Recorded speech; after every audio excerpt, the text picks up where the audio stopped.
Hello. चलिए। Hello बच्चों, नमस्कार। कैसे हैं आप सभी? पहले तो ये बताएंगे। सब लोग अच्छे हैं, फर्स्ट क्लास हैं, शानदार हैं, एकदम जबरदस्त हैं, मस्त हैं, स्वस्थ हैं? ठीक है, प्लीज एक बार बताइएगा। ठीक है, आप सभी का बहुत बहुत स्वागत है, सभी लोगों का। प्लीज ठीक है, आ जाइए क्लास में भाई। कहाँ हो अभी तक आप लोग?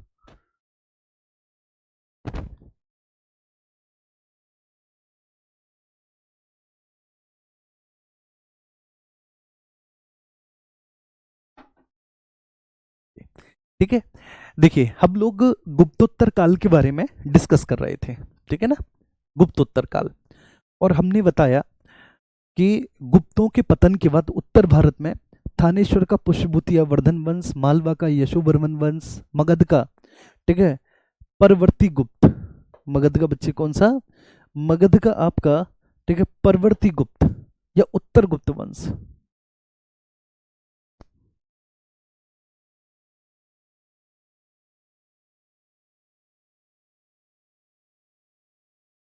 परवर्ती गुप्त या उत्तर गुप्त वंश, बल्लवी का बेटा मैत्रक, बंगाल का शशांक या गौड़ वंश और कन्नौज का मौखरी वंश उत्तर भारत में।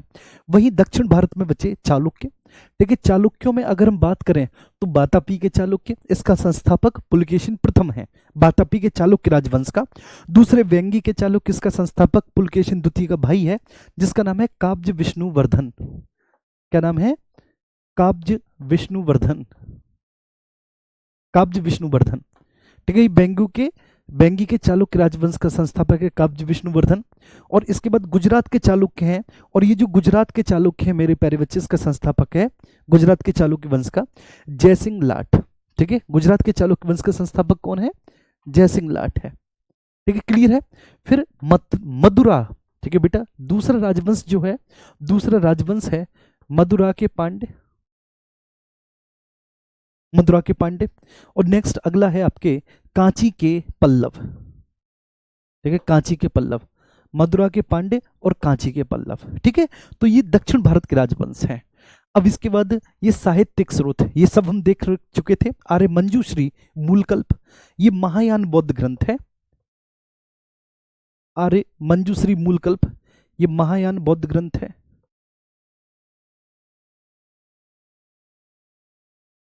महायान बौद्ध ग्रंथ है आर्य मंजूश्री मूलकल्प। ठीक है, धार्मिक ग्रंथों में, गैर धार्मिक ग्रंथों में हर्षवर्धन की रत्नावली, नागानंद, प्रियदर्शिका, कादम्बरी, हर्षचरित, ये बाणभट्ट के हैं। ये सारी बातें हम डिस्कस कर चुके थे मेरे प्यारे बच्चे। थानेश्वर के पुष्यभूति वंश पर हम चल रहे थे। हर्षवर्धन के आज हम बच्चे साम्राज्य विस्तार के बारे में डिस्कस करेंगे कि हर्षवर्धन के साम्राज्य विस्तार को हम समझेंगे कि उसका साम्राज्य विस्तार कैसा था।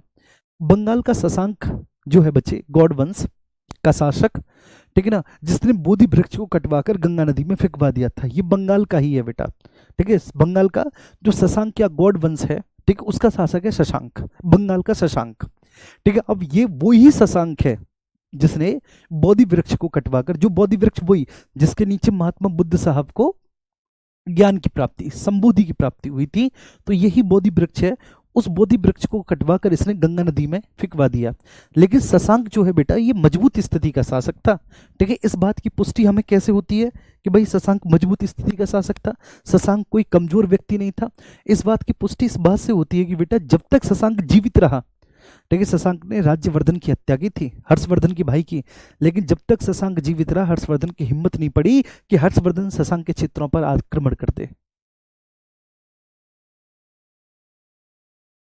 ठीक है, क्लियर है? तो बंगाल का शशांक गौड़ वंश था जिसने बोधि वृक्ष को कटवाकर गंगा नदी में फेंकवा दिया। शशांक का शासन क्षेत्र बंगाल, बिहार और उड़ीसा था। शशांक का जो शासन क्षेत्र है बेटा, शशांक का शासन क्षेत्र बंगाल, बिहार और उड़ीसा के क्षेत्रों में एक विस्तृत था। तो एक बहुत बड़े साम्राज्य पर ये शासन करता था, जिसमें बंगाल, बिहार और उड़ीसा, एक बहुत बड़े साम्राज्य पर बस बच्चे ये शासन करता था, जिसमें बंगाल, बिहार, उड़ीसा था। अब हम इसके अभियानों के बारे में बात करेंगे। हर्ष के, हर्षवर्धन का जो सबसे पहला है प्रथम पूर्वी अभियान। ठीक है, सबसे पहला प्रथम पूर्वी अभियान जी। ठीक है, कंफर्म हो गया एग्जाम डेट? तो अब ठीक है, अब आराम से आप अच्छे से पढ़ो। ठीक है, आप लोग बच्चे हो क्या, छोटे? ठीक है, ठीक है, अब हमें अपनी पूरी ईमानदारी के साथ सिलेबस करना है बस। ठीक है, ये बात ध्यान रखनी है कि अपनी पूरी जान लगा देनी है हमें, ठीक है, अपनी पूरी मेहनत करनी है और ठीक है अपना 100% हमें देना है। क्लियर है ना? एक बार सब लोग थम्स अप करो बस। और मैं हूं यहाँ पर यार, जब मैं हूं तो क्यों टेंशन ले रही हो तुम लोग? ठीक है, तो हम सबसे पहले हर्षवर्धन के विजयी अभियानों के बारे में बात करेंगे। तो प्रथम पूर्वी अभियान, हर्षवर्धन ने बेटा पश्चिमी बिहार को जीता और पश्चिमी बिहार को जीतकर बेटा ठीक है अपना साम्राज्य विस्तार किया। ये ध्यान रखना। तो पश्चिमी बिहार को जीता, पश्चिमी बिहार को जीतकर ठीक है, पश्चिमी बिहार को विजित कर अपने साम्राज्य विस्तार को किया उसने। पश्चिमी बिहार को जीतकर बच्चे उसने साम्राज्य विस्तार किया, साम्राज्य विस्तार किया पश्चिमी बिहार को जीतकर। लेकिन उसने बेटा बिहार का पश्चिमी हिस्सा जीता, ठीक है, जबकि शशांक का जो गढ़ था, शशांक की जो राजधानी थी वो बंगाल में थी। ठीक है, केवल बिहार के पश्चिमी हिस्से को जीता, ठीक है, जो कि कन्नौज के साथ सीमा लगाए हुए था, जो कन्नौज के साथ सीमा लगाए हुए था, केवल उस हिस्से को जीता इसने अपने प्रथम पूर्वी अभियान में। इसके बाद इसने बल्लवी से युद्ध किया। बल्लवी कहाँ के शासक है? अरे बोलो बेटा, बल्लवी। ठीक, बल्लवी जो गुजरात है, गुजरात ठीक है, जहां पर मैत्रक राजवंश शासन करता है। मैंने बताया था ना बल्लवी के मैत्रक बेटा, ठीक, बल्लवी के मैत्रक। तो ये ध्यान रखना, बल्लवी के साथ युद्ध किया। बल्लवी का शासक जो है वह ध्रुवसेन द्वितीय था। बल्लवी का जो शासक था, बल्लवी का जो शासक था बच्चे,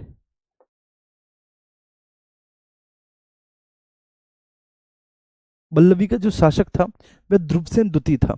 हर्ष ने उसको पराजित किया था, ध्रुवसेन द्वितीय को। बल्लवी के शासक, गुजरात का शासक है ना बच्चे, वहां पर मैत्रक राजवंश का शासन है, तो बल्लवी के शासक ध्रुवसेन द्वितीय को पराजित किया। अब हर्ष ने बेटा ध्रुवसेन द्वितीय को माफ कर दिया, उसके क्षेत्र वापस कर दिए और अपनी पुत्री का विवाह ध्रुवसेन द्वितीय से करवा दी। ये हर्ष की मजबूरी थी, क्योंकि जब ध्रुवसेन द्वितीय पराजित हुआ, जो गुजरात का शासक है, तो पराजित होने के बाद बच्चे वो राजस्थान के एक सामंत के यहाँ चला गया, दद्द के यहाँ, दद्द द्वितीय उसका नाम था। एक छोटी सी स्थिति का सामंत, दद्द द्वितीय, छोटी सी स्थिति का सामंत, उसके यहाँ ध्रुवसेन द्वितीय पहुंच गया। ठीक है, और हर्ष के अगेंस्ट, सोच के देखो, हर्ष के अगेंस्ट दद्द द्वितीय ने उसको ठीक है शरण भी दे दी। ये ध्यान रखना, शरण देना बहुत मुश्किल काम होता था। जब कोई भी व्यक्ति शरण मांगता था तो ये पहले पता किया जाता था कि भैया वो किसके अगेंस्ट शरण मांग रहा है, उसका शत्रु कौन है। और हर्ष जैसा प्रतापी शासक, ठीक, उसके अगेंस्ट शरण देना, तो इसका मतलब है दद्द द्वितीय के तार किसी से जुड़े हुए हैं। जी हाँ, वातापी का चालुक्य वंश है जो ठीक दक्षिण भारत में शासन कर रहा है। वातापी के चालुक्य वंश का शासक है पुलकेशिन द्वितीय। पुलकेशिन द्वितीय बहुत मजबूत शासक है। पुलकेशिन द्वितीय का सामंत था दद्द द्वितीय, तो वो पुलकेशिन द्वितीय के दम पे कूद रहा था, इसलिए उसने ध्रुवसेन द्वितीय को जो है ना बेटा शरण दे दी। अब यहाँ पर हर्ष ने कूटनीति खेली, ध्रुवसेन द्वितीय को माफ कर दिया, कोई बात नहीं, और अपनी बेटी का विवाह करा दिया। ठीक, अपना दामाद बना लिया। किसके लिए बच्चे उसने दामाद बनाया? पुलकेशिन द्वितीय को काउंटर करने के लिए उसको दामाद बनाया। ठीक है, इसके बाद सिंध पर आक्रमण। हरीश जी कह रहे हैं सर कल फुल रिवीजन का क्लास ले लीजिए। हरीश जी तुम खुद ही रिवीजन कर लो बेटा अपने आप से, पूरे एंशिएंट हिस्ट्री का आप खुद रिवीजन कर लो बेटा अपने आप से। ठीक है ना, पूरी पीडीएफ वगैरह है, एक बार फटाफट फटाफट कर मान लो आप। ठीक है ना इस बात को। अब हम बात करेंगे सिंध पर आक्रमण। सिंध का जो शासक था वह जाति से बेटा शूद्र था, यहाँ पर लिखा हुआ है। ठीक है, बौद्ध धर्म का अनुयायी था। समुद्रगुप्त की भांति हर्ष ने ग्रहण मोक्षानुग्रह की नीति अपनाई। यहाँ पर ग्रहण मोक्षानुग्रह आप समझ गए मेरे प्यारे बच्चे, ठीक है ना, कि अनुग्रह करने पर ठीक है राज्य को छोड़ दिया, लेकिन कर वगैरह देता रहेगा। सिंध का जो शूद्र शासक है वह कर वगैरह देता रहेगा। यहाँ पर बेसिकली सिंध पर साहसी वंश का शासन था, और जो साहसी थे बच्चे वो जाति से शूद्र थे, जो साहसी वंश थे वो जाति से शूद्र थे। आगे जब मैं मोहम्मद बिन कासिम का सिंध पर आक्रमण पढ़ाऊंगा तब वहां पर आएगा ये, है ना। फिर चालुक्यों से संघर्ष, ये तीसरा महत्वपूर्ण बच्चे उसका हर्षवर्धन का एकमात्र बच्चे, हर्षवर्धन को जहां पर मात मिली है वह पुलकेशिन द्वितीय से मिली। और पुलकेशिन द्वितीय ने बच्चे अपने एहोल प्रशस्ति लेख, जिसका रचनाकार रवि कीर्ति था, रवि कीर्ति ने इस बात को लिखा है कि किस तरह से उसने हर्षवर्धन को ठीक है पराजित किया। ये नर्मदा नदी के तट पर युद्ध हुआ था, और युद्ध बहुत पूछा जाता है। संपूर्ण उत्तर भारत में हर्षवर्धन के साम्राज्य का विस्तार था, दक्षिण भारत में पुलकेशिन द्वितीय का। अब ऐसे में बच्चे आप बताओ, ठीक है, संघर्ष होना तो स्वाभाविक है। ठीक है, ये आप देखो, ये आप देखो, ये आपकी नर्मदा रिवर है, ये आपकी नर्मदा नदी है। नर्मदा नदी के दक्षिण में चालुक्यों का शासन है, ठीक है, और उत्तर में हर्षवर्धन का शासन है। नर्मदा नदी यहाँ पर ठीक है, सीमा विभाजन का कार्य कर रही है। उत्तर में हर्षवर्धन, दक्षिण में चालुक्य। हालांकि यहाँ पर कांची के पल्लव हैं, इन चित्रों में बेटा कांची के पल्लव आपको देखने को मिलेंगे, और इन चित्रों में आपको मदुरा के पांड्य देखने को मिलेंगे, मदुरा के पांड्य देखने को मिलेंगे, और यहाँ चालुक्य हैं। हर्ष और पुलकेशिन के मध्य बेटा संघर्ष हुआ, और सबसे बड़ी बात क्या थी कि हर्ष बहुत ओवर कॉन्फिडेंट था कि वह पुलकेशिन द्वितीय को पराजित कर देगा। हर्षवर्धन के पास बहुत बड़ी सेना थी बच्चे सामंतों की, ठीक है, बहुत बड़ी सेना थी बेटा सामंतों की। मीनाक्षी कह रहे हैं आज गुरुजी क्लास लेट होने से आपका एनर्जी लेवल, बेटा मेरा एनर्जी लेवल इसलिए लो है क्योंकि मैं ट्रैवल करके, मैं कार खुद ड्राइव करके आया हूँ, ठीक है, आगरा से ग्रेटर नोएडा। 1.5 घंटे आज मैं ट्रैफिक में फंसा रहा। उसके बाद फिर मैंने मीटिंग की, जो कि मीटिंग बहुत ज़्यादा, ठीक है ना, आप क्या बताऊँ मैं, बहुत एनर्जी मीटिंग में लगती है, ठीक है, मीटिंग भी क्लास से कोई कम नहीं होती। फिर मैं, ठीक है, तीसरी क्लास लगातार ले रहा हूँ, लगातार बैक टू बैक क्लास ले रहा हूँ, और अभी मेरी एक क्लास और है, ठीक है, सिविल चैनल पर। तो इस संघर्ष में, ठीक है, हर्षवर्धन की पराजय हुई। इस संघर्ष में बेटा हर्ष हार गया। जो पुलकेशिन द्वितीय के साथ युद्ध हुआ था, इसमें हर्ष की पराजय हुई। इसका उल्लेख हमें पुलकेशिन के एहोल प्रशस्ति लेख में मिलता है। इसका उल्लेख हमको बेटा हर्षवर्धन के किसमें, एहोल प्रशस्ति लेख में मिलता है।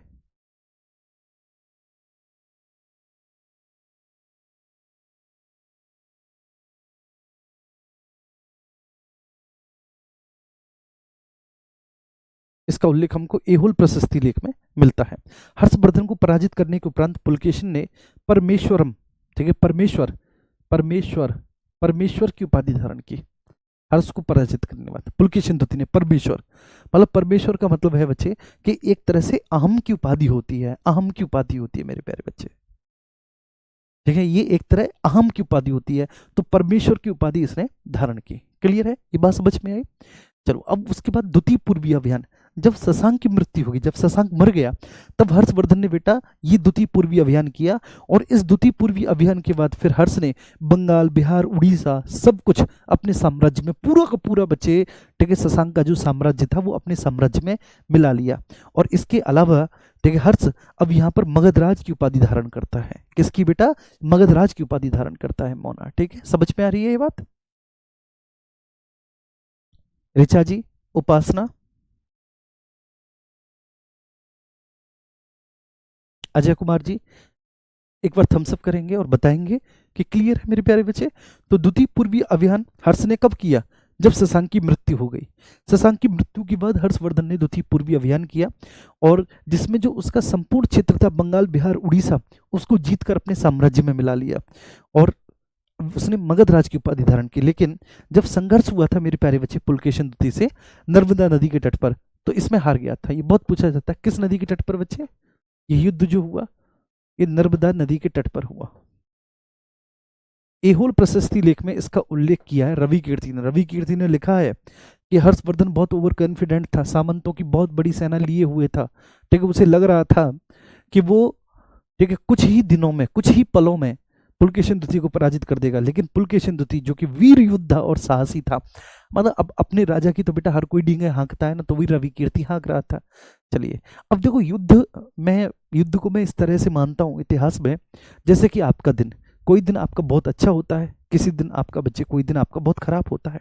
सेम टॉपिक में किसी दिन पढ़ाता हूँ बच्चे, बहुत ठीक मजेदार जाता है वो, और किसी दिन जो है ना इतना अच्छा नहीं जाता। ठीक वैसे ही जैसे हर क्रिकेटर का, ठीक, रोजाना दिन नहीं होता, ठीक है, किसी दिन वो सेंचुरी लगाता है, किसी दिन जीरो पे भी आउट होता है, ऐसे युद्ध होता है। एक युद्ध से, ठीक, किसी भी राजा की महानता, उसकी विद्वता, उसके पराक्रम का अंदाजा नहीं लगाया जा सकता, मेरा ये मानना है।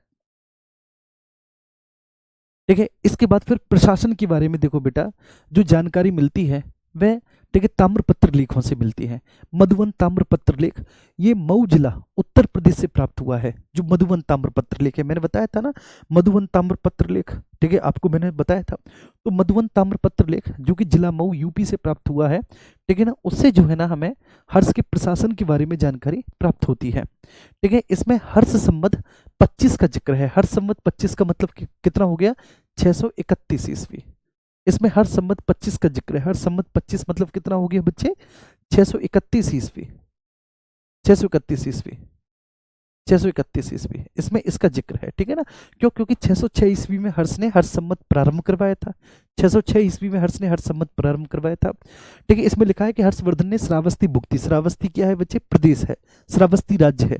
तो हर्ष ने श्रावस्ती भुक्ति के सोनकुंडा नामक गांव को दान में दिया था, ये ध्यान रखना है। मधुबन ताम्रपत्र लेख में इस बात का उल्लेख है कि 631 ईस्वी ने हर्षवर्धन ने श्रावस्ती भुक्ति के सोनकुंडा नामक गांव को दान में दिया था, श्रावस्ती भुक्ति के सोमकुंडा नामक गांव को दान में दिया था। अब वंशखेड़ा ताम्रपत्र लेख है। अब ये वंशखेड़ा जो ताम्रपत्र लेख है बच्चे, इसमें हर्ष सम्मत 22 का जिक्र है। हर्ष सम्मत 22 का मतलब है 606 प्लस 22 मतलब 628 ईस्वी का उल्लेख है। और इसमें लिखा है कि हर्षवर्धन ने अहिच्छत्र भुक्ति के, अहिच्छत्र, अहिच्छत्र आप समझ रहे, बरेली, अहिच्छत्र मतलब समझ गए, पांचाल की जो कैपिटल थी बरेली, अहिच्छत्र। तो बेटा हर्षवर्धन ने अहिच्छत्र भुक्ति के अंगदीय विषय के मरकट सागर नामक गांव को 2 भारद्वाज गोत्री ब्राह्मणों को दान में दिया था। देखिए ये किस में लिखा हुआ है? वंशखेड़ा ताम्रपत्र लेख में। और ये वंशखेड़ा ताम्रपत्र लेख, इसमें हर्ष सम्मत 22 का जिक्र है, हर्ष सम्मत 22, जिसमें हर्षवर्धन ने अहिच्छत्र भुक्ति के अंगदीय विषय के मरकट सागर नामक गांव को 2 भारद्वाज गोत्री ब्राह्मणों को दान में दिया था। हर्षवर्धन के जो प्रधान सचिव थे वो भंडी थे। हर्षवर्धन के जो प्रधान सचिव थे वो वंडी थे। वंडी हर्ष के ममेरे भाई थे, जैसे आपका ममेरा भाई कोई हो ऐसे ही ये थे। विदेश सचिव जो थे, इनका विदेश सचिव का नाम अवंती था, विदेश सचिव जो हर्ष के थे, ठीक है। विदेश सचिव को महासंधि विग्रह, मैंने आपको बताया युद्ध एवं शांति का मंत्री। प्रधान सेनापति सिंहनाथ थे इनके, सिंहनाथ, ठीक है। बहुत वीर सेनापति था सिंहनाथ, इनका प्रधान सेनापति था सिंहनाथ, सिंहनाथ था, लेकिन इनका जो प्रधान सेनापति था। और इनका जो अश्वारोही सेना का प्रधान था कुंतल, समझ के, कुंतल वो ही जो बेटा हर्षवर्धन को जिसने सूचना दी थी, कुंतल था, जिसने हर्षवर्धन को उसके पिता की मृत्यु का समाचार दिया था कि पिता अपने जीवन के, ठीक है, अंतिम दिनों को गिन रहे हैं, ये वही कुंतल है। याद आ गया बेटा? तो अश्व सेना का प्रधान कौन था? कुंतल था। अश्व सेना का प्रधान कौन था मेरे प्यारे बच्चे?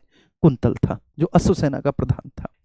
आगे हम बात करेंगे, ठीक है। कर प्रशासन 3 प्रकार के थे हर्षवर्धन के समय में। जो कर प्रशासन था हर्षवर्धन के समय में बेटा, कर प्रशासन 3 प्रकार का था। भाग 1 प्रकार का भूमि कर, कर प्रशासन 3 प्रकार का था। नंबर फर्स्ट भाग 1 प्रकार का भूमि कर था।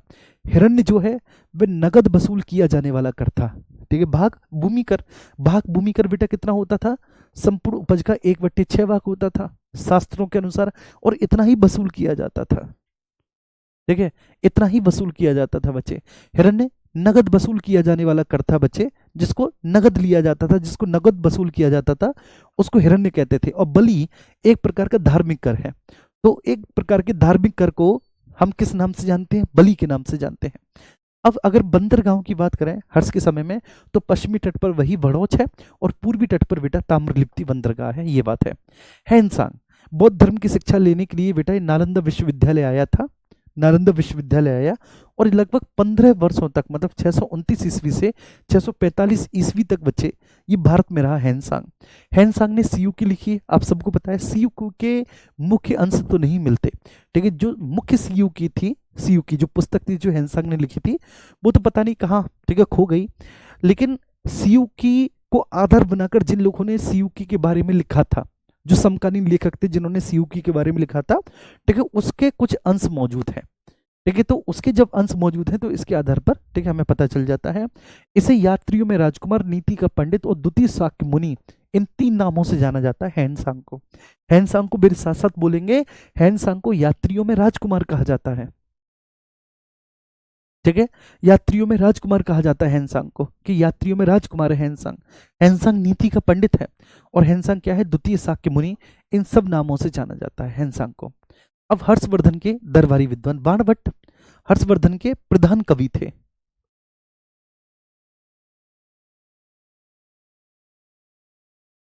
बाणभट्ट जो थे वह हर्षवर्धन के प्रधान कवि थे, जो बाणभट्ट थे, ठीक है। बाणभट्ट हर्षवर्धन के प्रधान कवि थे, हर्ष के दरबारी विद्वान बाणभट्ट। और बाणभट्ट की रचना है कादंबरी और हर्षचरित, कादंबरी और हर्षचरित बच्चे, ठीक है। क्लियर है? एक बच्चे कह रहे हैं कि सर आई वांट टू से यू समथिंग, कि हम लोगों से ज़्यादा आपका एफर्ट होता है जो दिखता है। Thank you. Thank you so much. ठीक है। हाँ बेटा, ये मिस्टेक अब पीडीएफ से हट जाएंगे ना, क्योंकि मैं इनको कर रहा हूँ ना, और यही आपको मिलेंगी तो पीडीएफ से हट जाएंगे ये। ठीक है।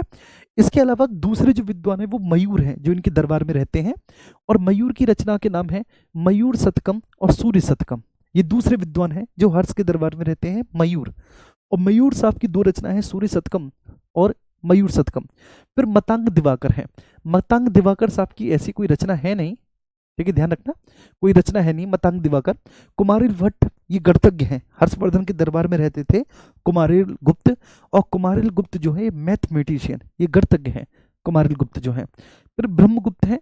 ब्रह्मगुप्त की जो रचना है वो श्रृंगार शतक है, नीति शतक है, भक्ति शतक है, और ब्रह्मगुप्त साहब का ब्रह्म सिद्धांत भी है, ब्रह्म सिद्धांत।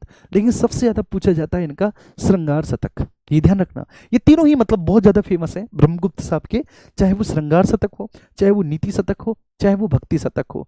तो श्रृंगार शतक, नीति शतक, भक्ति शतक जो है, ये ब्रह्मगुप्त साहब की तीनों ही रचनाएं एग्जाम में खूब पूछी जाती हैं बच्चे, और तीनों ही रचनाएं बहुत ज्यादा, बहुत बहुत ज्यादा महत्वपूर्ण है। अब हम बात करेंगे वातापी के, ठीक है, चालुक्यों के बारे में। ठीक है, अब हम दक्षिण भारत में आ चुके हैं। वातापी के चालुक्य, वातापी के चालुक्य राजवंश का संस्थापक बेटा पुलकेशिन प्रथम है। पुलकेशिन प्रथम के बाद अगला शासक कीर्तिवर्मन बना। कीर्तिवर्मन के बाद बच्चे, कीर्तिवर्मन की बहुत जल्दी मृत्यु हो गई थी, तो उसका भाई मंगलेश गद्दी पर बैठा, मंगलेश। अब जब मंगलेश गद्दी पर बैठा, तो बेटा ये जो पुलकेशिन द्वितीय है, ये कीर्तिवर्मन प्रथम का बेटा है। जब पुलकेशिन द्वितीय वयस्क हुआ, तो उसने अपने चाचा से कहा कि भाई इस गद्दी पर तो मेरे पिताजी का अधिकार था, अब चूंकि मैं जब छोटा था तो आपको गद्दी पर बैठा दिया था, ठीक, अब आप हटिए, मैं गद्दी पर बैठूंगा। मंगलेश चाहता था अपने बेटे को उत्तराधिकारी बनाना, मंगलेश चाहता था बेटा अपनी बेटे को, मंगलेश चाहता था उसका बेटा उत्तराधिकारी बने।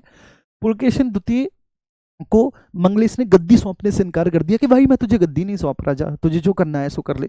पुलकेशिन द्वितीय ने, मेरे प्यारे बच्चे, अपनी सेना को संगठित किया, ठीक है, और बहुत योग्य व्यक्ति है, ठीक है, इस राजवंश का योग्यतम शासकों में से एक है पुलकेशिन द्वितीय, ठीक है। इसने, मेरे प्यारे बच्चे, अपनी शक्ति को संगठित करने के बाद अपने चाचा पे आक्रमण किया, चाचा हराया, चाचा को मारा, और स्वयं बेटा ये वातापी के चालुक्य वंश का शासक बन बैठा। इसका बेटा विक्रमादित्य है। पुलकेशिन द्वितीय के समय से ही, ठीक है, पल्लवों के साथ एक चालुक्य पल्लव संघर्ष की शुरुआत हुई है। पुलकेशिन द्वितीय के समय से ही मेरे प्यारे बच्चे चालुक्य पल्लव संघर्ष की शुरुआत हुई। मैंने बताया था मैप में पल्लव कहां पर है ना, अभी बताया था। तो इसके समय से ही चालुक पल्लव संघर्ष की शुरुआत हुई। और शुरुआत इसी नालायक ने की थी, ठीक है, बहुत साम्राज्य निर्माता शासक है, ठीक है, चाहता है ना, कि संपूर्ण क्षेत्रों पे शासन कर ले। इसी ने बेटा हर्षवर्धन को हराया ना, पुलकेशिन द्वितीय ने ही हर्ष को हराया है। तो आप सोच के सकते हो, जो इतने बड़े शासक उत्तर भारत पर, ठीक है, संपूर्ण उत्तर भारत पर अधिकार करने वाले व्यक्ति को हरा सकता है जो पुलकेशिन द्वितीय, तो वो दक्षिण भारत में तो बेटा किसी को चाहेगा ही नहीं कि दक्षिण भारत में कोई उसके सामने टिके। तो ये चालुक्य पल्लव संघर्ष की शुरुआत करता है। पल्लव शासक ये महेंद्र वर्मन को पराजित करता है, महेंद्र वर्मन। लेकिन आप ये मत समझना कि महेंद्र वर्मन बिल्कुल, ठीक है, एकदम लॉलीपॉप शासक है। महेंद्र वर्मन भी कोई छोटा मोटा शासक नहीं है। बेशक महेंद्र वर्मन पराजित हो जाता है, लेकिन महेंद्र वर्मन का बेटा बहुत जबरदस्त बदला लेता है, ठीक है। फिर इसके बाद पुलकेशिन द्वितीय के बाद विक्रमादित्य शासक बनता है। विक्रमादित्य के बाद फिर विनयादित्य, फिर विजयादित्य, फिर विक्रमादित्य द्वितीय शासक बनता है, और अंतिम शासक होता है कीर्तिवर्मन द्वितीय। इसी अंतिम शासक कीर्तिवर्मन द्वितीय को हराकर, पराजित करके, दक्षिण भारत में राष्ट्रकूटों ने अपनी सत्ता स्थापित की, ठीक है, राष्ट्रकूटों ने अपनी सत्ता स्थापित की। क्लियर है। तो वातापी के चालुक्य राजवंश का संस्थापक जो है पुलकेशिन प्रथम है।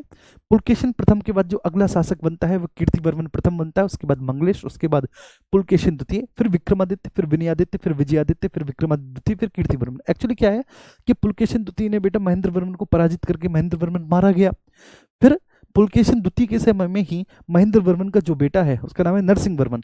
नरसिंह वर्मन बेटा श्रीलंका के राजा मानव वर्मन के साथ गठजोड़ करता है, पुलकेशिन द्वितीय को युद्ध में पराजित करता है और पुलकेशिन द्वितीय की हत्या कर देता है। हत्या करने के बाद नरसिंह वर्मन उपाधि धारण करता है वातापी कोंडा की, जो कि महेंद्र वर्मन का बेटा है। वातापी कोंडा का मतलब है वातापी को राख करने वाला, वातापी को, ठीक है, निस्तनाबूत करने वाला।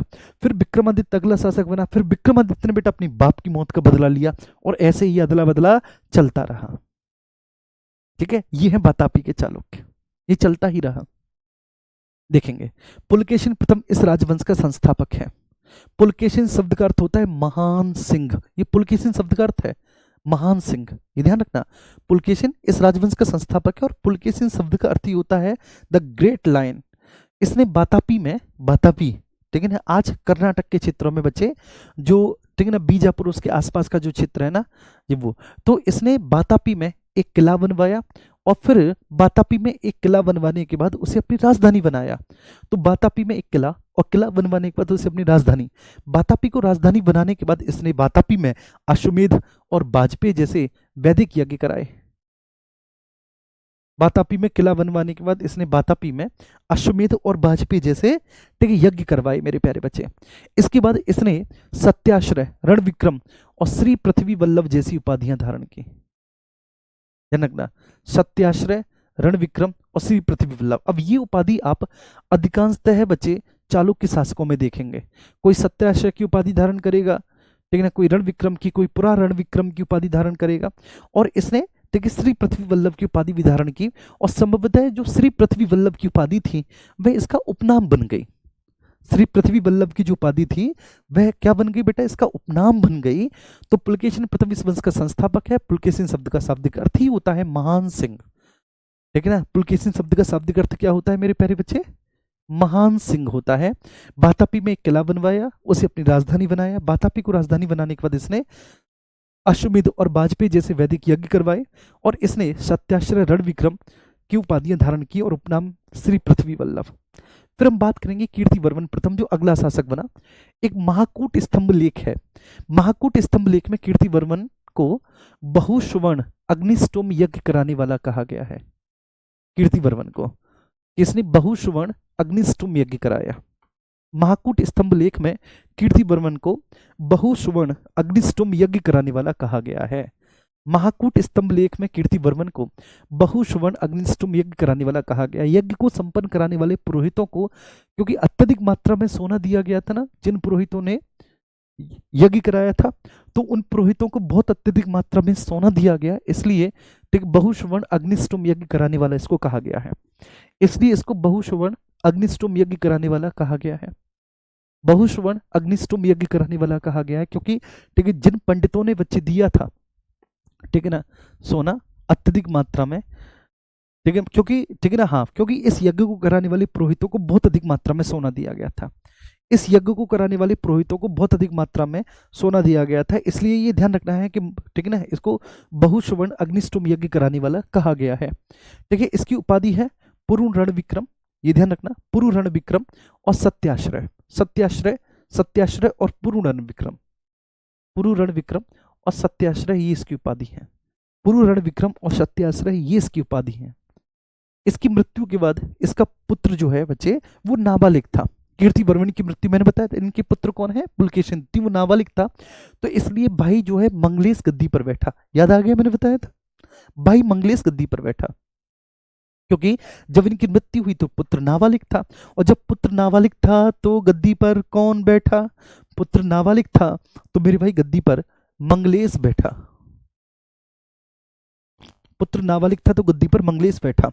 ठीक, यज्ञ को संपन्न कराने वाले पुरोहितों को क्योंकि अत्यधिक मात्रा में सोना दिया जाता था, इसलिए बहुश्रवण अग्निष्टोम यज्ञ, और इसने जो है बेटा पुरु रणविक्रम और सत्याश्रय की उपाधि धारण की। मंगलेश, मंगलेश वैष्णव धर्म का अनुयायी था। मंगलेश जो है वैष्णव धर्म, मंगलेश ने परम भागवत की उपाधि धारण की। मंगलेश ने कदम्बों को पूरी तरह से समाप्त कर दिया और भगवान विष्णु को समर्पित उसने आदिवरा मंदिर का निर्माण करवाया। मंगलेश ने आदिवरा मंदिर का निर्माण करवाया। वैष्णव धर्म का अनुयायी था बच्चे, परम भागवत की उपाधि धारण की।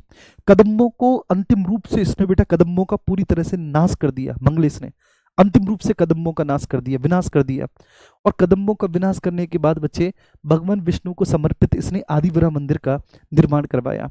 मंगलेश और पुलकेशिन द्वितीय के मध्य गद्दी उत्तराधिकार के लिए संघर्ष हुआ। मंगलेश हार गया, मंगलेश की हत्या कर दी गई। पुलकेशिन द्वितीय इस वंश का अगला शासक बना। वीर योग्य एवं महत्वाकांक्षी शासक है। मैंने बताया ना, चाचा भतीजे के बीच में लड़ाई हुई जी बेटा, तो चाचा भतीजे के बीच में लड़ाई हुई तो कौन जीता, पुलकेशिन द्वितीय जीता। अब पुलकेशिन द्वितीय जबरदस्त बेटा एक साम्राज्य निर्माता शासक है, एक विस्तारवादी शासक है जो विस्तारवादी नीति को आगे बढ़ाता है। तो हर्षवर्धन और पुलकेशिन द्वितीय के मध्य संघर्ष हुआ, पुलकेशिन जीता। कांची के पल्लव शासक महेंद्र वर्मन को पराजित कर महेंद्र वर्मन की हत्या कर दी बच्चे। और यहीं से कांची पल्लव संघर्ष की भी शुरुआत किसने कर दी? पुलकेशिन द्वितीय ने। कांची और पल्लवों के मध्य संघर्ष जो कि आगे आने वाले 100 सालों तक चलता, उसका श्री गणेश इसी महेंद्र वर्मन ने किया था। सॉरी, उसका श्री गणेश इसी पुलकेशिन द्वितीय ने किया था। पुलकेशिन द्वितीय ने बेटा महेंद्र वर्मन को पराजित करके महेंद्र वर्मन की हत्या कर दी। और जब ऐसा उसने किया तो यहीं से कांची पल्लव संघर्ष की शुरुआत हुई। कांची का मतलब क्या है? ठीक है बच्चे बोलो, कांची का मतलब क्या है? इसको क्यों बोलते हैं? इसको कांची पल्लव कह दो, ठीक है ना। अरे बातापी के चालुक्य, ठीक है, बातापी के चालुक्य, ठीक है। तो चालुक्यों को कांची भी कह दिया जाता है। तो बातापी और पल्लव, ठीक है ना, ये ध्यान रखना। शुरुआत हुई कांची के पल्लव शासक, नहीं, इससे बातापी पल्लव संघर्ष की, सॉरी, कांची के तो पल्लव हैं, तो इससे बातापी पल्लव संघर्ष की शुरुआत हुई। कांची पल्लव नहीं, बातापी पल्लव यार, इससे बातापी पल्लव, ठीक है। बातापी के चालुक्य या बातापी और कांची संघर्ष, ऐसे लिख दो, बातापी कांची संघर्ष, ठीक है ना। या फिर चालुक्य पल्लव संघर्ष, बातापी के चालुक्य हैं और कांची के पल्लव हैं। बातापी के चालुक्य हैं और कांची के पल्लव हैं। तो चालुक्य पल्लव संघर्ष की शुरुआत पुलकेशिन द्वितीय के द्वारा हुई, पुलकेशिन द्वितीय के द्वारा हुई। अब से ठीक है बेटा, ये बात समझ में आई। तो यहां से बेटा बातापी कांची संघर्ष की शुरुआत, ठीक है, या फिर बातापी के चालुक्य और कांची के पल्लव संघर्ष की शुरुआत पुलकेशिन द्वितीय ने, क्यों? क्योंकि महेंद्र वर्मन को पराजित कर दिया। अब से गुप्ता जी, सोनी देवी कह रही है सर आपसे पढ़कर PYQ लगाते हैं तो बहुत सारे लगने लगते हैं, मजा आता है। बस बेटा ये मजा आना चाहिए, ये मजा मतलब दुनिया का सबसे मजेदार मजा होता है ये। आपसे कह रहे हैं सर आप बहुत मेहनत करते हैं हम लोगों के लिए। अरे यार बेटा तुम लोग सफल हो जाओ, उसके बाद एक मिठाई का डिब्बा लेकर आना, बस इतनी सी हसरत है मेरी, और कुछ नहीं। यह पहला ऐसा अवसर था कि जब पल्लवों ने वातापी पर आक्रमण किया, और ठीक है, पहले से हमेशा से ही बेटा चालुक्यों ने कांची पर आक्रमण किया था। ऐसा पहली बार था कि जब पल्लवों ने वातापी पर आक्रमण किया। वातापी पर आक्रमण किया, पुलकेशिन को पराजित करके उसकी हत्या कर दी। किसने बेटा? ठीक है, नरसिंह वर्मन ने। ये किसके बारे में बात हो रही है? नरसिंह वर्मन। कौन है नरसिंह वर्मन? बोलो बेटा कौन है? महेंद्र वर्मन का बेटा है नरसिंह वर्मन। ये महेंद्र वर्मन का बेटा है नरसिंह वर्मन। ठीक है, बातापी पर आक्रमण किया, पुलकेशिन को पराजित करके पुलकेशिन की हत्या कर दी। और नरसिंह वर्मन ने बातापी कोंडा, मतलब बातापी को नष्ट करने वाला की उपाधि धारण की। किसके बारे में बात हो रही है? नरसिंह वर्मन। यहाँ पर नरसिंह वर्मन ने किसकी हेल्प ली थी? बोलो किसकी हेल्प ली थी बेटा? श्रीलंका के शासक मानव वर्मन की हेल्प ली थी। अकेले उससे संभव नहीं था पुलकेशिन द्वितीय को हराना, तो इसलिए नरसिंह वर्मन ने यहाँ पर हेल्प ली थी मेरे प्यारे बच्चे। पुलकेशिन द्वितीय के समय में एहोल का प्रशस्ति लेख लिखा गया। इसका रचनाकार जो है एहोल के प्रशस्ति लेख का, वो रविकीर्ति था। रविकीर्ति जैन धर्म का अनुयायी था। पुलकेशिन द्वितीय के समय में चालुक्यों की शक्ति इतनी अधिक बढ़ गई थी कि ईरान के शाह खुसरो के दरबार में इसने अपने दूत भेजे थे। ईरान के शाह खुसरो द्वितीय के दरबार में इसने अपने दूत भेजे थे। पुलकेशिन द्वितीय के समय चालुक्यों की शक्ति इतनी अधिक बढ़ गई थी कि ईरान के शाह खुसरो द्वितीय के दरबार में इसने अपने दूत भेजे थे।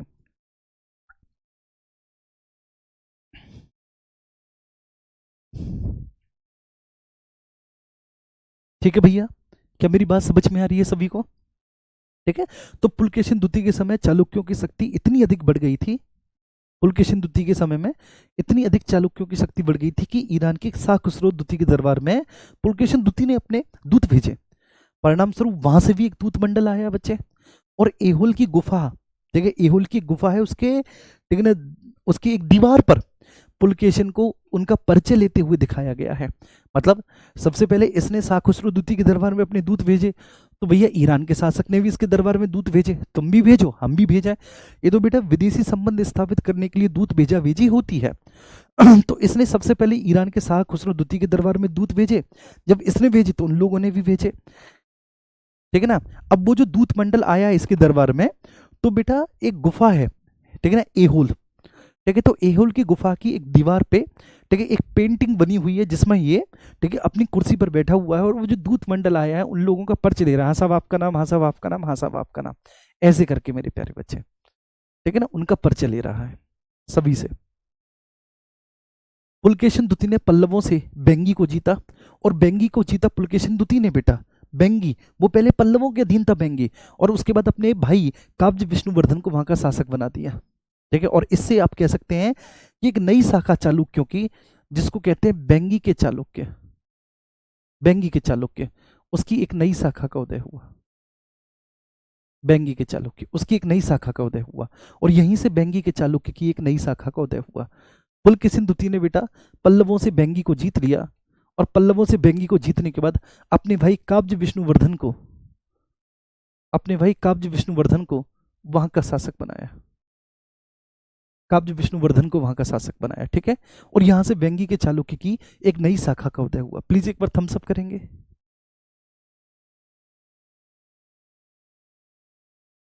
बताएंगे, ठीक है बेटा, यहां से क्लियर हुआ।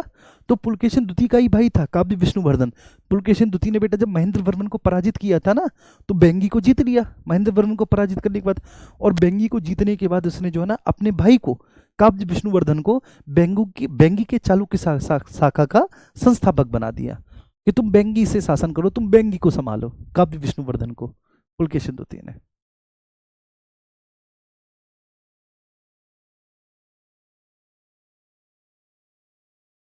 हाँ, कुलदीप कह रहे हैं sir RPSC second grade teacher में फॉर्म भरा है। पेपर तक बैच डीएक्टिवेट मत कराइएगा। अरे ऐसी नौबती क्यों आ रही है बेटा, अच्छे से पढ़ो, ठीक है, अच्छे से पढ़ो, बढ़िया से पढ़ो। ठीक है यार, आप सब लोग अच्छी अच्छी रेटिंग दे दिया करो भाई, है ना।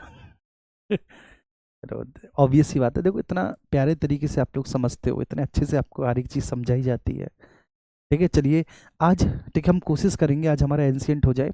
मिडाइवल बेटा हमारे 15 क्लासेस का है, ये ध्यान रखना, ठीक है। मतलब मिड अक्टूबर हमारा लगेगा मिडाइवल में, मिड अक्टूबर हमारा लगेगा मिडाइवल में, मिड अक्टूबर। और उसके बाद फिर एक महीना लगेगा हमारा मॉडर्न में, एक महीना हमारा मॉडर्न में लगेगा, ठीक है।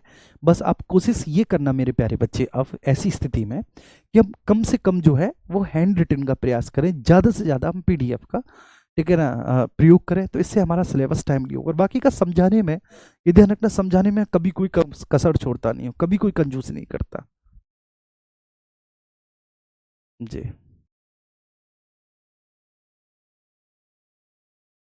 चलिए, अरे बहुत सारे बच्चे करते हैं भाई रेटिंग, क्या बात है जी। ठीक है, आइए। अब यहाँ पर, यहाँ से बेंगी के चालुक्य की एक नई शाखा का उदय हुआ। पुलकेशिन द्वितीय ने, ठीक है, पल्लवों से बेंगी को जीता और अपने भाई काब्ज विष्णुवर्धन को वहां का शासक बनाया। चलो, नहीं बेटा अभी कोई डेट फेट नहीं आई है, तुम क्यों किसी के चक्कर में पड़े रहते हो, अपनी मेहनत करो पूरी ईमानदारी के साथ।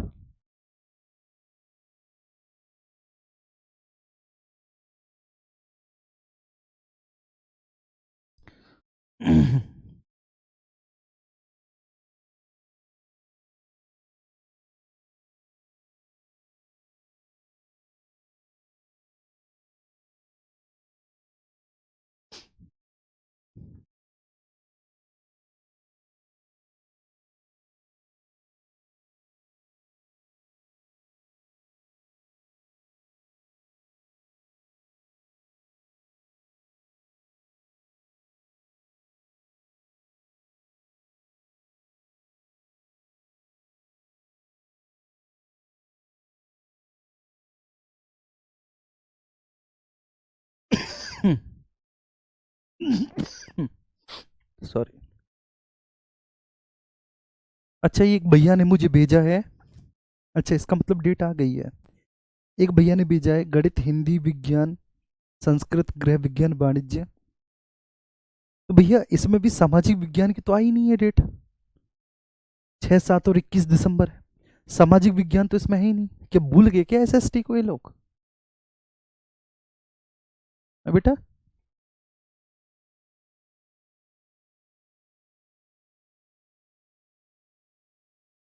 अच्छा, ये भैया हैं सौरभ राजपूत, इन्होंने कहा है कि सर 6, 7 और 21 दिसंबर। अरे भाई मैं पहले दिन से ही कह के चला हूं कि हम नवंबर में बड़े आराम से सिलेबस कंप्लीट कर लेंगे, मिड ऑफ नवंबर में हमारा सिलेबस कंप्लीट हो जाएगा, मिड ऑफ नवंबर में। ये मैं पहले दिन से कह के चला हूं, क्यों परेशान हो रहे हो आप? ठीक है ना? तो ये सिलेबस की टेंशन मत लो बेटा तुम, ठीक है ना, मेरे सब्जेक्ट में। और ना मैं बिल्कुल तेज चलूंगा, ऐसा नहीं कि मैं बहुत तेज चलूंगा, ठीक है, बहुत जल्दी जल्दी कुछ भी स्किप करूंगा ना बेटा ना, ये मेरे नेचर में है ही नहीं। बड़े प्यार से बड़े आराम से जैसे पहले दिन से पढ़ा रहा था वैसे पढ़ाऊंगा, और तुम देखना आपका सिलेबस यूं ही मजे से कंप्लीट होगा। अच्छा, ये फेक न्यूज़ है, हो सकता है किसी ने बना दी हो।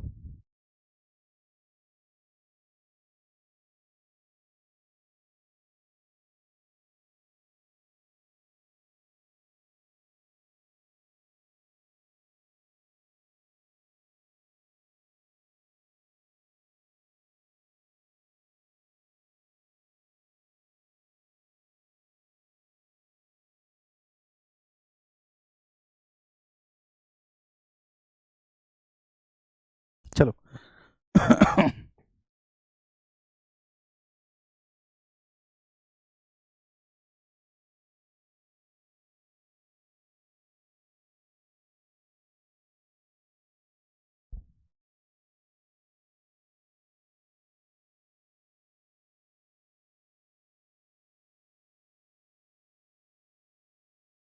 ठीक है बेटा, जी, समझ में आया? जी, आओ, ठीक है, आगे हम बात करते हैं। ठीक है, अब हम चलते हैं विक्रमादित्य। विक्रमादित्य कौन है? पुलकेशिन द्वितीय के बेटे हैं विक्रमादित्य। जी, विक्रमादित्य कौन है बेटा? विक्रमादित्य पुलकेशिन द्वितीय के बेटे हैं। आओ इधर देखो, विक्रमादित्य को 3 समुद्रों के बीच की भूमि का स्वामी कहा जाता है। जो पुलकेशिन द्वितीय के बेटे हैं विक्रमादित्य, विक्रमादित्य को क्या, ठीक है, 3 समुद्रों की बीच की भूमि का स्वामी विक्रमादित्य को बोला जाता है कि 3 समुद्रों के बीच की भूमि के स्वामी हैं।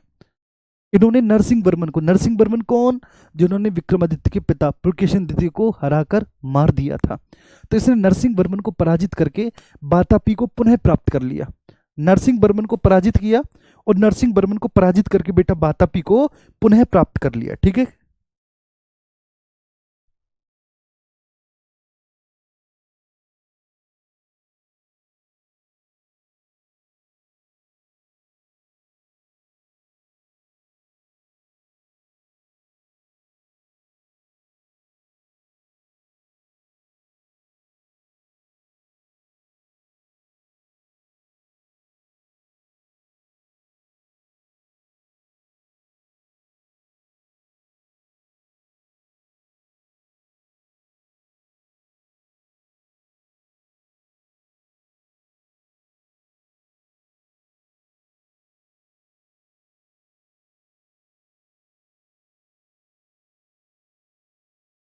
चलो बेटा देखो, डेट आ गई तुम्हारी एसएसटी की, नहीं आई डेट आ गई है तुम्हारी एसएसटी की, अभी नहीं आई है।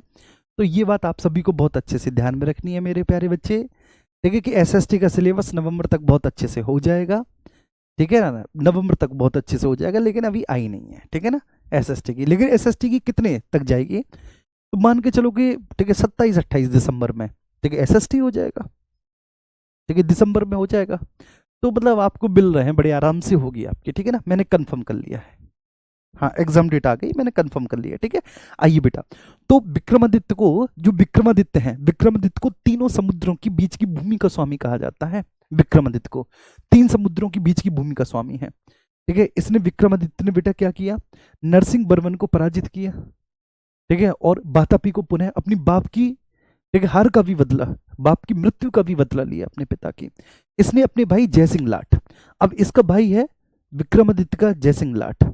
ठीक है, मतलब विक्रमादित्य का भाई जयसिंह लाट, मतलब पुलकेशिन द्वितीय का बेटा हुआ ना जयसिंह लाट, पुलकेशिन द्वितीय का बेटा हुआ, उसको गुजरात का शासक बनाया, और यहीं से गुजरात के चालुक्य वंश की स्थापना हुई। यहीं से बेटा गुजरात के चालुक्य वंश की स्थापना हुई। विनयादित्य और विजयादित्य, ये छोटी छोटी स्थिति के शासक हैं। विनयादित्य, विक्रमादित्य के बाद अगला शासक, ठीक है, विनयादित्य हुआ। विक्रमादित्य के बाद अगला शासक जो है बेटा, विक्रमादित्य के बाद अगला शासक विनयादित्य हुआ है। आफ्टर विक्रमादित्य अगला शासक विनयादित्य हुआ है। ठीक है, और इसके समय में भी पल्लव चालुक्य संघर्ष जारी रहा। इसके समय में भी पल्लव संघर्ष, ठीक है, पल्लव और चालुक्य संघर्ष है, इसके समय में भी जारी रहा। फिर विजयादित्य बना, इसने पल्लव शासक, विजयादित्य ने पल्लव शासक परमेश्वर वर्मन को पराजित किया, परमेश्वर वर्मन को पराजित किया। देखो पल्लव शासक जितने भी मिलेंगे उनके पीछे बर्मन मिलेगा। जैसे आप देखो पल्लव शासकों के पीछे परमेश्वर, ठीक है, परमेश्वर बर्मन, परमेश्वर बर्मन, महेंद्र बर्मन, ठीक है, ध्यान रखो, महेंद्र बर्मन, नरसिंह बर्मन, तो पल्लव शासकों के नाम के पीछे बर्मन।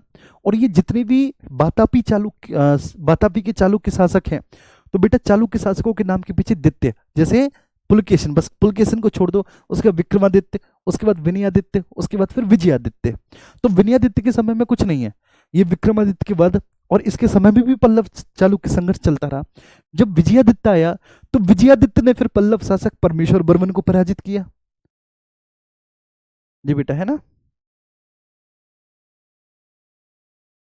ठीक है आशुतोष, ठीक है जी। प्रभाकर राव जी, बताओ प्रभाकर।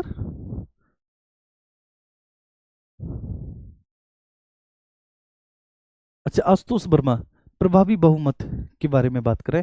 प्रभावी बहुमत बेटा आएगा आपका, ठीक है, चिंता ना करो, मैं पॉलिटी पढ़ाऊंगा तो पॉलिटी में प्रभावी बहुमत आएगा। अभी हिस्ट्री में प्रभावी बहुमत क्यों ला रहे हो बेटा बीच में आप, ठीक है ना। प्रभाकर राव, ठीक है, बताओ भैया क्या समस्या है, आप चिंता ना करो, भरोसा रखो, ठीक है ना। आप, ठीक है, आप मुझे बहुत दुआएं दोगे बेटा, चिंता ना करो, इतना तो आप मुझे जान ही गए होगे। चलिए, है ना। तो विजयादित्य ने पल्लव शासक परमेश्वर वर्मन को पराजित कर उससे धन वसूला, और इसके अलावा विजयादित्य ने पट्टदीकल में, ठीक है, पट्टदीकल, ठीक है, पट्टदीकल एक स्थान है, वहां पर पट्टदीकल में इसने एक शिव मंदिर का निर्माण करवाया। अब विक्रमादित्य द्वितीय, इसकी दो पत्नियां हैं विक्रमादित्य द्वितीय की, एक लोक महादेवी, एक त्रिलोक देवी, लोक महादेवी, त्रिलोक देवी। तो लोक महादेवी ने लोकेश्वर महादेव मंदिर का निर्माण करवाया, त्रिलोक देवी ने त्रिलोकेश्वर मंदिर का निर्माण करवाया, त्रिलोकेश्वर मंदिर का निर्माण करवाया, त्रिलोकेश्वर मंदिर का निर्माण करवाया। तो दो पत्नियां, ठीक है, दोनों ने बेटा अपने अपने नाम के मंदिरों का निर्माण करवाया। दोनों में कंपटीशन रहता होगा। उसने कहा कि अच्छा बहना, तेने अगर अपने नाम के मंदिर को निर्माण करवा लो, लोकेश्वर महादेव है, तो मैं थोड़ी ना पीछे, मैं भी अपने नाम के मंदिर का निर्माण करवा लूंगी, ठीक है। तो उसने कहा महाराज से, जब लोक महादेवी के लोकेश्वर महादेव बना तो त्रिलोक देवी रूठ गई। त्रिलोक देवी ने कहा कि साहब हमारे भी नाम का मंदिर बनवाओ, ठीक है, ये बेचारा अपनी पत्नियों के नाम के मंदिर ही बनवा रहा है, तो इसने भी त्रिलोकेश्वर महादेव मंदिर का निर्माण करवा दिया। चलिए, इसके समय में भी, विक्रमादित्य द्वितीय के समय में भी, ठीक है, पल्लव चालुक्य संघर्ष जारी रहा मेरे प्यारे बच्चे जी, है ना जी। तो ठीक है, विक्रमादित्य द्वितीय के समय में भी बेटा पल्लव चालुक्य संघर्ष जारी रहा, विक्रमादित्य द्वितीय के समय में भी। ये पल्लव चालुक्य संघर्ष अब देखो कितने सालों से लगातार चल रहा है, कितने सालों से लगातार ये कंटिन्यू है, तो ये अब भी जारी रहा विक्रमादित्य द्वितीय के समय में भी। इसने पल्लव शासक नंदीवर्मन को पराजित किया, पल्लव शासक है। राजधानी, पल्लव शासक नंदीवर्धन की जो राजधानी है कांची, कांची को बुरी तरह से तबाह कर दिया इसने, विक्रमादित्य द्वितीय ने। ये विक्रमादित्य बहुत ताकतवर था, और इसने फिर बेटा कांची कोंडा की उपाधि धारण की, कांची कोंडा की उपाधि धारण की। विक्रमादित्य प्रथम ने भी अपने पिता की मृत्यु का बदला लिया, महेंद्र वर्मन का बदला लिया, अब उसके पिता थे, और उसने नरसिंह वर्मन को पराजित किया था। और यहां पर विक्रमादित्य द्वितीय हुआ,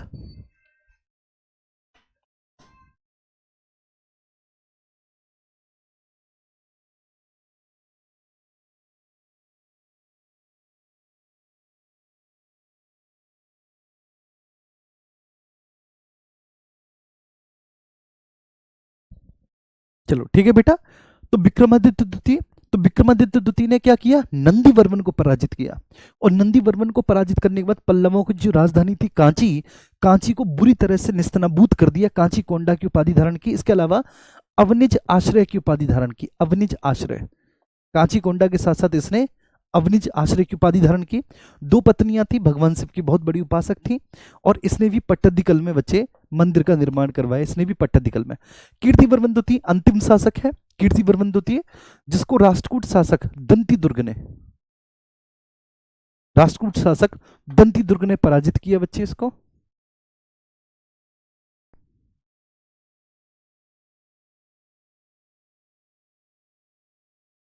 राष्ट्रकूट शासक दंतिदुर्ग ने पराजित किया और उसके बाद बच्चे राष्ट्रकूट वंश की स्थापना की। मतलब कीर्तिवर्मन द्वितीय इस वंश का अंतिम शासक सिद्ध हुआ, जिसको राष्ट्रकूट शासक, राष्ट्रकूट एक्चुअली इसी के सामंत थे, राष्ट्रकूट इसी के मंत्री थे, दंतिदुर्ग इसी का मंत्री था, कीर्तिवर्मन द्वितीय का। और दंतिदुर्ग ने इसको हटाकर इसको गद्दी से और स्वयं सत्ता धारण कर दी, स्वयं सत्ता धारण कर ली, है ना बच्चे। अब इसके बाद ठीक है ना, हर्षकालीन प्रशासन। ठीक है, हर्षकालीन प्रशासन में मेरे प्यारे बच्चे हम सबसे पहले बात करेंगे केंद्रीय प्रशासन। केंद्रीय प्रशासन में राजा एवं उसकी मंत्री परिषद, ठीक है, वो होती थी। केंद्रीय प्रशासन में कौन बेटा, राजा और उसकी मंत्री परिषद होती थी केंद्रीय प्रशासन में। लेकिन हर्ष के समय में ध्यान रखना है कि केंद्रीकरण में बहुत कमी आई, सामंतवादी व्यवस्था का विकास हुआ और इससे क्या हुआ, विकेंद्रीकरण को बढ़ावा मिला। ठीक है, प्रांतीय प्रशासन को अगर हम देखेंगे तो गांव में बच्चे महत्तर, गांव का प्रमुख होता था महत्तर। अब यहां पर गांव का प्रमुख महत्तर है।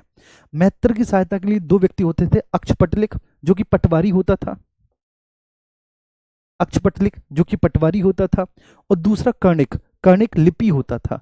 आज भी बेटा ठीक है, दक्षिण भारत में आप लिपिक को कर्णिक ही कहते हैं, आज भी आप ठीक है लिपिक को कर्णिक ही कहते हैं। तो गांव का जो मुखिया होता था वो महत्तार कहलाता था, गांव का जो मुखिया होता था, गांव का मुखिया महत्तार कहलाता था, गांव के मुखिया को महत्तार कहते थे। और ठीक है, महत्तार की हेल्प के लिए दो अधिकारी होते थे, एक होता था अक्षपटलिक, दूसरा होता था कर्णिक। अक्षपटलिक तो जो था वह पटवारी था, कर्णिक लिपिक होता था। इसके बाद कई गांवों से मिलकर एक बेटा पथक बनता था। पथक का मतलब है तहसील, कस्बा, आप ऐसा समझ लो। ठीक है, पथक मीन्स तहसील टाइप का, और पथक का जो अध्यक्ष होता था पथपति होता था। फिर कई पथकों को मिलकर विषय बनता था, विषय का जो मुखिया होता था विषयपति होता था, और फिर कई विषयों को मिलाकर बेटा भुक्ति बनता था, कई विषयों को मिलाकर क्या बनता था, भुक्ति बनता था। और भुक्ति का मुखिया जो होता था मेरे प्यारे बच्चे, उसको राजस्थानीय कहते थे, उपरिक कहते थे या राष्ट्रीय कहते थे। और हर चरित्र में भुक्ति के मुखिया को लोकपाल कहा गया। भुक्ति मतलब प्रांत, प्रांत का मुखिया क्या कहा जाएगा, हर चरित्र में लोकपाल। हर चरित्र किसने लिखी है, बाणभट्ट ने लिखी है। किसने लिखी हर चरित बेटा, बाणभट्ट ने लिखी है। लेके नहीं आना,